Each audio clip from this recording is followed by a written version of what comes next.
দেখো, আমরা ভার্ব সম্পর্কে মোটামুটি সবাই জানি। তাহলে এখন বলো তো, যে যদি কোনো ইন্টারভিউ এ তুমি যাও, তোমাকে প্রশ্ন করে যে ভার্বের অর্থ সম্পূর্ণ করতে অবজেক্ট উপস্থিত অনুসারে ভার্বকে কয় ভাগে ভাগ করা হয়? যদি না জানা থাকে তা দেখো, ভার্বের অর্থ সম্পূর্ণ করতে অবজেক্টের অনুপস্থিতিকে অনুসারে ভার্বকে দুই ভাগে ভাগ করা হয়। একটা হচ্ছে ট্রানজিটিভ ভার্ব আর একটা হচ্ছে ইনট্রানজিটিভ ভার্ব। তো একটু দেখে নাও, কখন ইনট্রানজিটিভ ভার্ব হবে, কখন ট্রানজিটিভ ভার্ব হবে। দেখো, ট্রানজিটিভ ভার্ব হবে কখন? যখন আমি এই ট্রানজিটিভ ভার্বটা অবজেক্ট না নিয়ে বাক্যের অর্থ সম্পূর্ণ করে না। আর ইনট্রানজিটিভ ভার্বে অবজেক্ট না নিয়েই বাক্যের অর্থ সম্পূর্ণ করে। এইটা হচ্ছে বেসিক কনসেপ্ট। এবার একটু লক্ষ্য করো, যেরকম আমি বললাম my sister is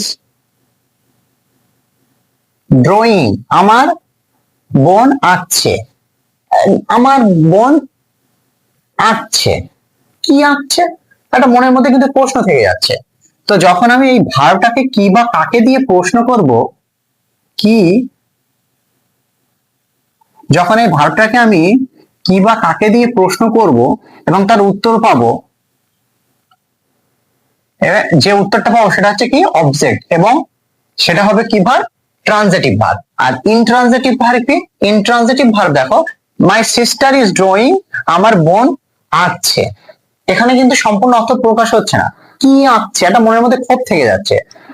picture, my sister is drawing a picture, আমার বোন একটা ছবি আঁকছে। এবার বাক্য অর্থটা সম্পূর্ণ হলো না? তো মনে রাখবে যে ট্রানজিটিভ ভার্বে যে ভার্বটা থাকে সেটা অবজেক্ট ছাড়া বাক্য সম্পূর্ণ হয় না। আর ইনট্রানজিটিভ ভার্বে ঠিক উল্টো। যেরকম দেখো, বেবি ইজ স্লিপিং, দেখো শিশুটা কি ঘুমাচ্ছে। ব্যাস, আর কি কোনোর মধ্যে দেখো তো মনে প্রশ্ন আছে? কি ঘুমাচ্ছে, কাকে ঘুমাচ্ছে, এরকম কোনো প্রশ্ন আসছে না। বেবি ইজ স্লিপিং, বাচ্চাটা ঘুমাচ্ছে, ব্যাস বাক্য কিন্তু অর্থ সম্পূর্ণ হয়েছে। তো ইনট্রানজিটিভ ভার্বে কি অবজেক্ট ছাড়াই বাক্য সম্পূর্ণ হয়, আর ট্রানজিটিভ ভার্বে অবজেক্ট ছাড়া বাক্যের অর্থ সম্পূর্ণ হয় না। আশা করি ক্লিয়ার হলো। তো চ্যানেলটা অবশ্যই সাবস্ক্রাইব করবে। Thank you for